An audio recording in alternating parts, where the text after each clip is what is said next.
Let's do some Q&A. We still have about half an hour for a Q&A session. You can ask me to clarify something if it didn't make sense to you. Something in the video, what was going on, why it was going on, how I got started, jail stories, whatever you want. I'm here to please. Somebody popped up back there first. So, for let's say I did want to become a vegetarian, price range for a week amount of food versus somebody who eats meat and goes to Walmart or Target or Kroger, to the grocery stores that aren't generally pushed towards vegetarians or vegans. What would be the difference in price? It's going to be cheaper. There's a big myth out there that it's more expensive to be veg, and let me explain this in a couple different ways. Now, first of all, the cheapest things on the market are cruelty-free and vegan. Rice, beans, lentils, pastas, things like that. Keep in mind, this is why poor people, impoverished people around the world, they're vegetarians. Eating meat is a luxury. It's only cheap in America because we subsidize the hell out of it. And I want you to put one thing into the equation that nobody ever wants to put into the equation. Health. Pharmaceuticals, hospital visits, doctor visits, all these pills, all the vitamins, healthcare. That stuff was not created for vegan. Those are meat-eating creations.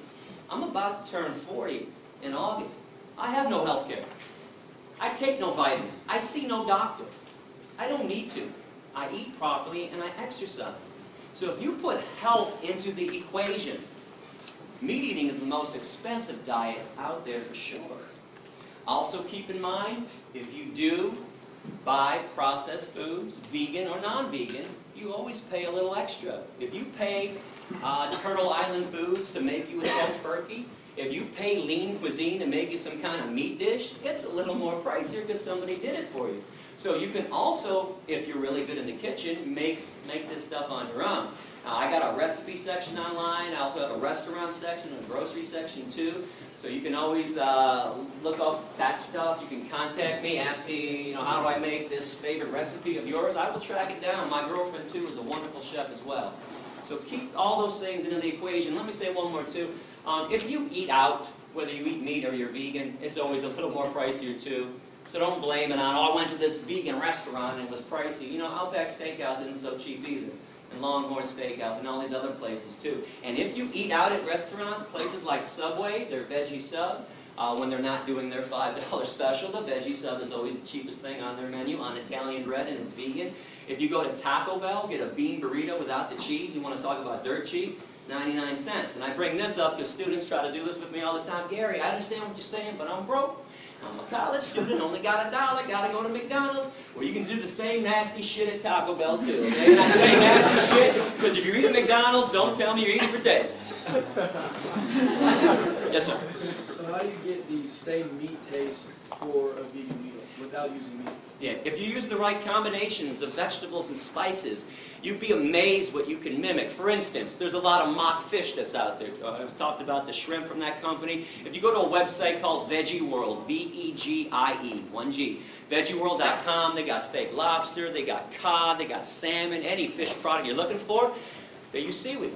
Seaweed gives it a fishy smell and a fishy taste. You've all had a good portobello mushroom at some time too. If you hook up a portobello mushroom on the grill, it tastes awfully steaky.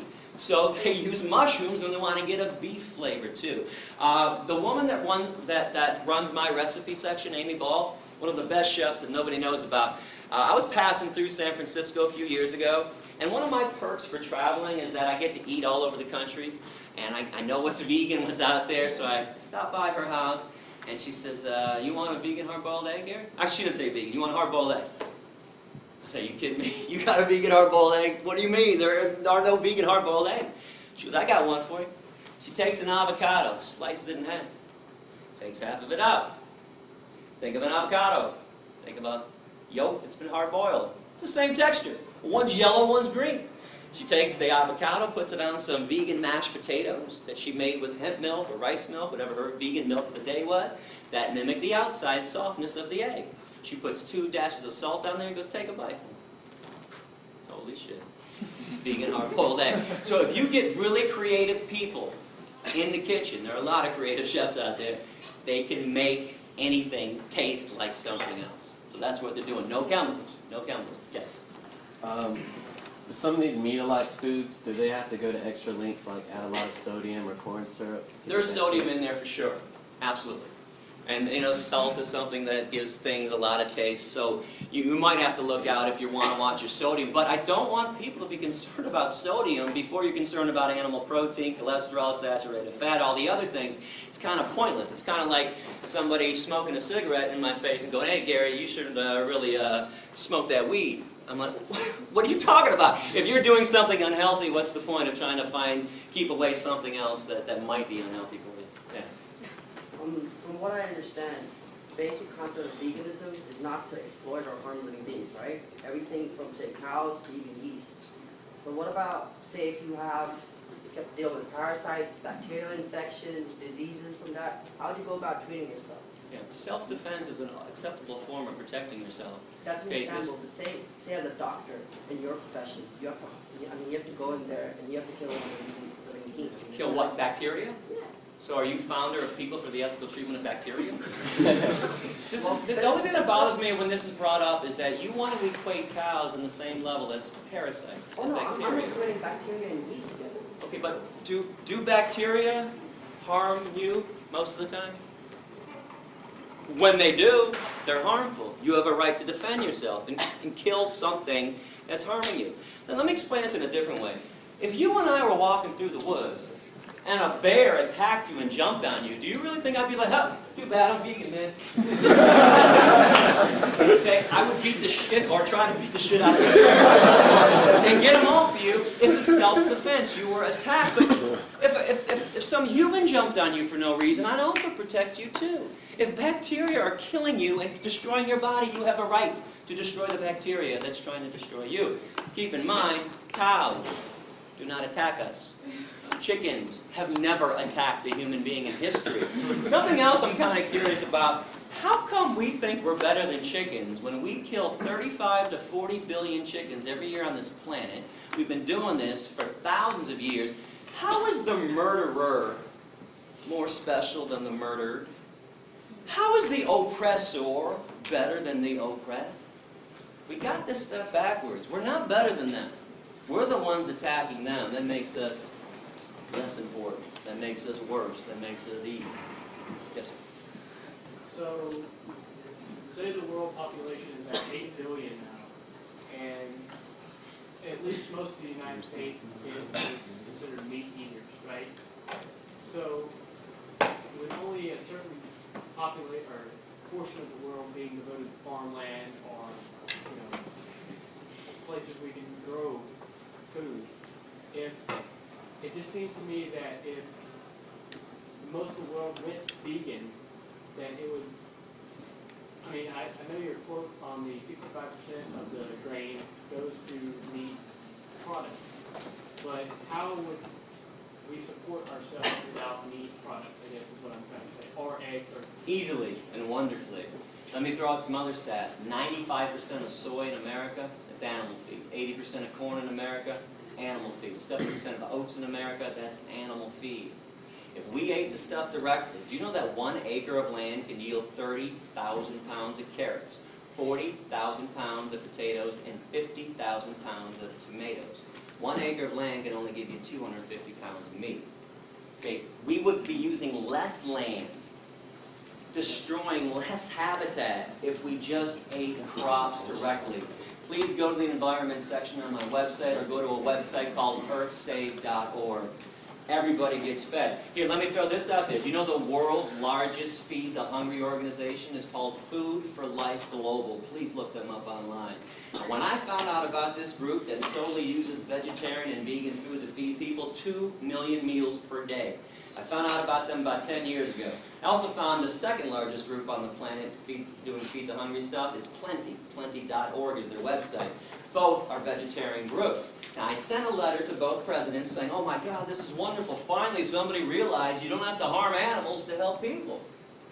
I got letters back that were almost identical. They said something like this: "It's not that we do this for ethical reasons. We don't want to argue with you. We don't want to debate you on that. We do this because it's cheaper, And we feed 20 to 30 times the amount of people when we use vegetarian food than when groups use meat. Another question, somebody up here, right there. I agree with you in the vegetables and fruit and all that stuff is really good for you, but I guess would say processed soy is bad for you because it causes the body to generate extra estrogen. Well, here's something interesting on that. If estrogen is people's concern about soy, meat and cow's milk have twice the amount of estrogen that's found in soy. But let me break this down for you. So the estrogen that's found in soy is a phytoestrogen, P-H-Y-T-O, plant-based. Phytoestrogens cause no harm to the human body whatsoever. It's animal estrogens that drive the body crazy. But I got some good news for you. If you're really concerned about eating soy, you don't want to do it, don't do it. Eating soy does not mean that you can't be vegan or not eating it. There's wheat meat, or just get down to the nuts and bolts of veganism. Go fruits and vegetables, lentils and beans, and things like that. So you don't have to make soy part of your diet. And if you want to go to my website, I hope you do. I got a brand new section about all the myths out there about soy. A lot of them are being spread by Mr. Michael Pollan, The Omnivore's Dilemma. And by the way, what the hell is the dilemma? Is being kind instead of cruel really problematic to people?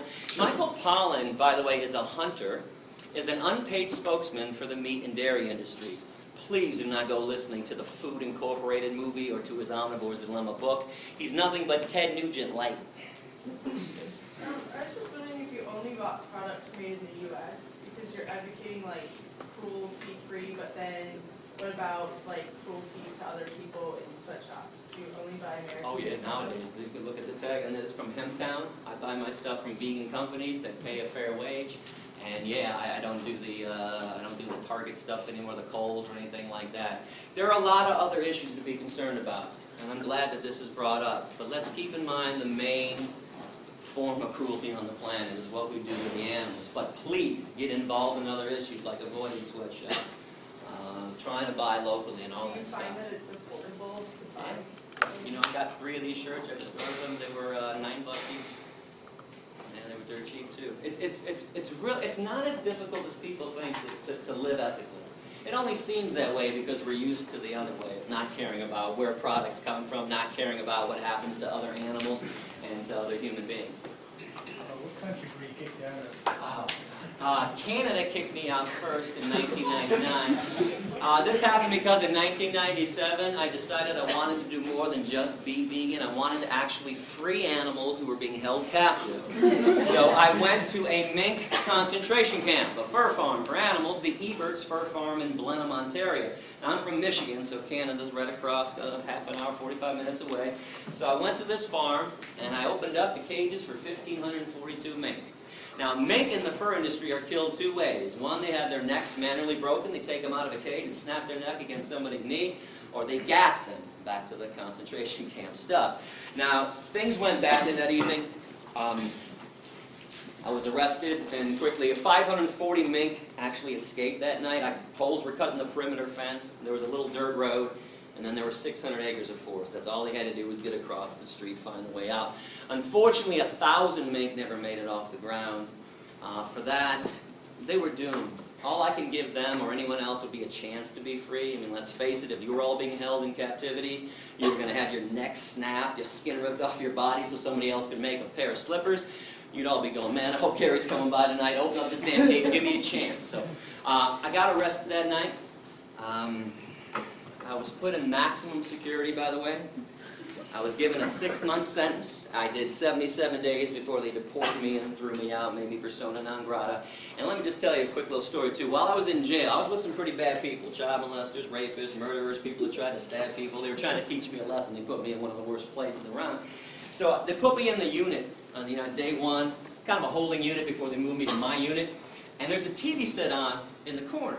And the alpha male's got the clicker, and he's 5:30, 6, 6:30 news.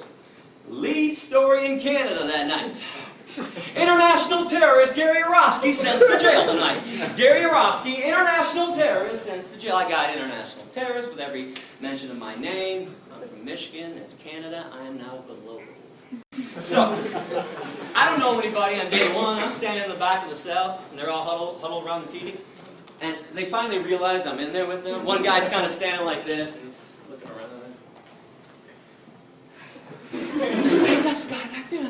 It goes around, that's the guy back there. Now the alpha male gets in, he walks up to me, pretty big guy, he's like, you an international terror? I said, yeah.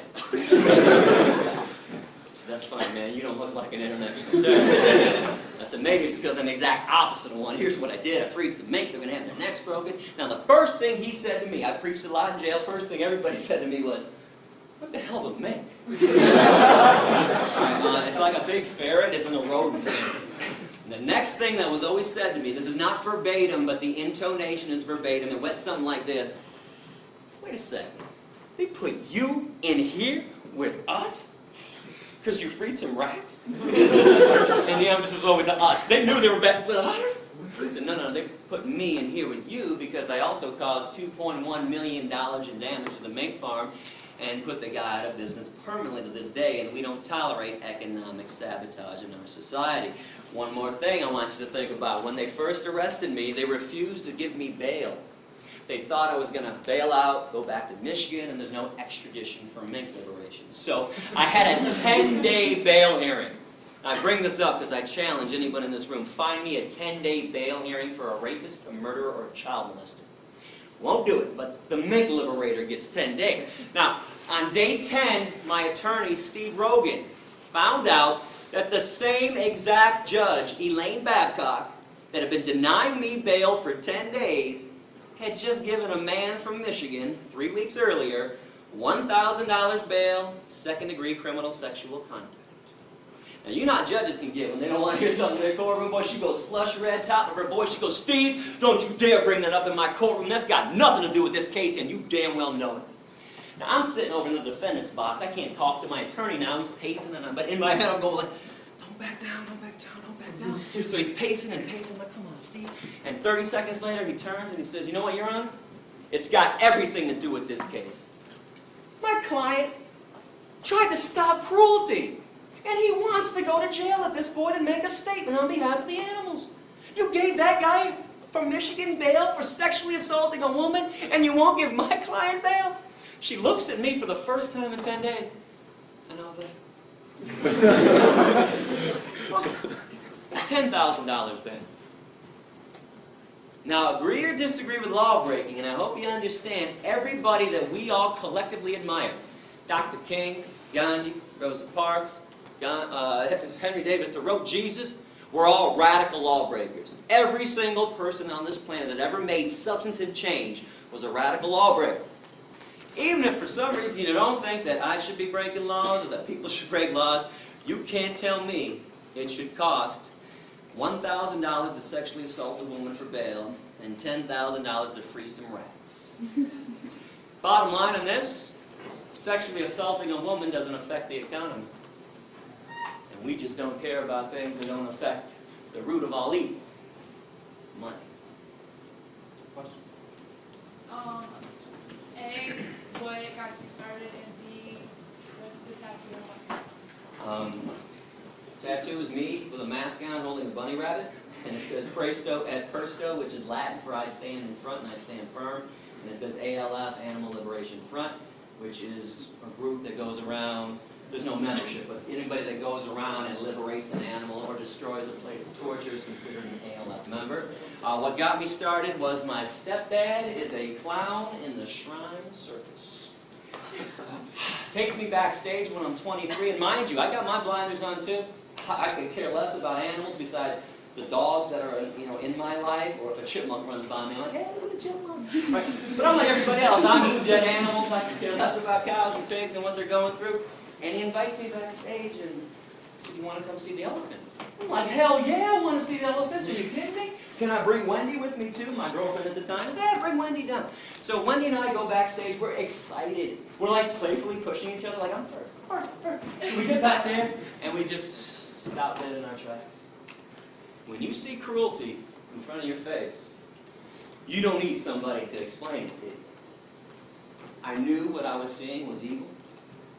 3 elephants were lined up in chains, front left foot, back right foot, each of them, chained up to the cement floor of the warehouse of the Michigan State Fairground. I looked to the left, I saw a monkey screaming and grabbing the bars of his prison. I saw 2 tigers to the right of me pacing pathetically. And I turned to Wendy, pardon my language, but I'll tell you exactly what I said. I said, what the fuck is an elephant doing on 8 Mile and Woodward Avenue in Detroit in the first place? She said, I don't know. And we walked up face to face with these elephants. And if you pay attention to energy, and please don't think this is weird, we do this all the time, like with babies, with infants. They don't talk and communicate. But a baby starts crying. You thirsty? Oh, you're hungry? You need to be changed. You figure it out. Look at their eyes. Look at their movement. These elephants were swaying like this neurotically. Now, I'm no elephant expert, but I know that's not elephant behavior. I later found out that's a neurotic behavior every elephant gets in every circus because they're kept in chain. In the wild, elephants walk 20 to 50 miles a day. I looked into their eyes. I saw nothing but hopelessness and fear. And I knew something was wrong. So that got me thinking, where did my food come from? Where did my shoes come from? What really goes on in an animal research lab? So that's when I started investigating. I mentioned this earlier. I started going into the Thornapple Valley Pig Slaughterhouse. I started going into animal research labs. And I fought it at first, like everybody does, like most people do. I didn't want to stop eating the animals. What else am I going to eat? Salads all day long? I mean, it's really like, there's a myth out there that all vegans live off of is iceberg lettuce and tomatoes. Okay, that's not true. But that's what I thought too. So anyways, the more I thought about it, the more I realized I was a hypocrite. And here's a paradox I want you to think about. Why do we call some animals pets and others dinner? Why do we fight for the rights of certain animals to be happy and loved and safe? Dogs and cats in America. But others, hey, slice their beaks off. Those damn hens, slice them off, fully conscious. Those pigs, those piglets, rip their testicles out. Screw them. There's a major hypocrisy going on. You can see the choice that I made. All I can ask you to do is put your head on your pillow every night knowing that you are not responsible for premeditated acts of cruelty. Again, the world is tough enough for us, and especially for the animals. Do we have to make it worse by eating them? There is no need in this day and age to be consuming any animal product whatsoever. It's time to let it go. So I noticed when I came in here that you were not a member of PETA. Why was that? Full disclosure, 2002 to 2005 in November, PETA funded my tour. I was never a PETA employee. I took money from them as a sponsor, independent contractor. I take money from anybody to do good things with it. I don't think it's wrong to take evil money and do good things with it. Now, PETA pulled their funding from me in November '05 because they told me that education isn't important. Really? It's the only thing that ever made the world a better place, was teaching somebody else about why they shouldn't discriminate and harm somebody else. But bottom line with PETA, the corporation that is PETA, with their corporate headquarters in Norfolk, Virginia, I'm a money taker and not a money maker. I told you during the speech, and I meant it, I have never once charged a school for a lecture. I've never once charged a professor to pay me to come into their classes. I have never once passed around a collection plate to students. I do not believe you should have to pay to learn about the truth. Now, PETA, it cost me about $64 grand a year to do this tour. 35 to 40 is to travel, hotels, rental cars, food, gas. It's not cheap to live on the road 7.5 months a year. I take the rest so I can just live and pay my own bills, which is meager. It's a meager salary that I get for doing this. But in the end, the accountants came into PETA's headquarters, Ingrid Newkirk's offices. She's the founder and president of PETA, and said, you know, we've given Gary 64 grand for 3 years. That's $192,000. We also gave him $20,000 to put his speeches on DVD that he gave out for free to the students when he was supposed to charge them $10. When I first got these DVDs, people would always come up and say, hey, Gary, I want to share this with my boyfriend, my girlfriend, my dad, my sister, whatever. And I'd be like, oh, great, I got some DVDs. They're $10. And nearly every student would say, I'm broke. I'm a student. What do you mean $10? I'm like, oh, okay, here you go. So I gave out at least 95%, if not more, of my DVDs. Well, PETA found out about that. They were pissed off, and I used to say, you guys make $25 million a year. You can't give out a couple thousand DVDs to people that are actually now begging to learn more about animal rights and veganism. So that, obviously ended our relationship when they pulled their funding from me. But something else, I always condemned PETA when I first started, while I took their money, and now that I don't take their money, I still condemn them. They exploit women. Their tactics are so ridiculous. They're always looking for a naked woman. Like Pam Anderson. They want to put Pam Anderson's boobs on billboards all the time. Now listen, I dig that Pam Anderson cares about animals, honestly. But her boobs don't make anybody go vegan. Now when I used to bring this up with Ingrid, she used to say, do you know how many people see those billboards than see your speech? I'm like, oh, it's not even close. Millions more. Are you telling me guys are walking through Times Square, New York City, there's Pam on a billboard, and they're going, holy shit, look at those tits. Let's get some tofu. There's no connection. No, listen, I understand why sex is used, why women are exploited to sell products. I don't like it. But if you tell guys, spray this on, and 12 women are going to tackle you in the hallway and have sex with you, boy, guys, or I'll give me some Axe, spray it all over me. You tell a guy, you're going to get laid if you buy a Harley. Boy, guys want to go get a Harley.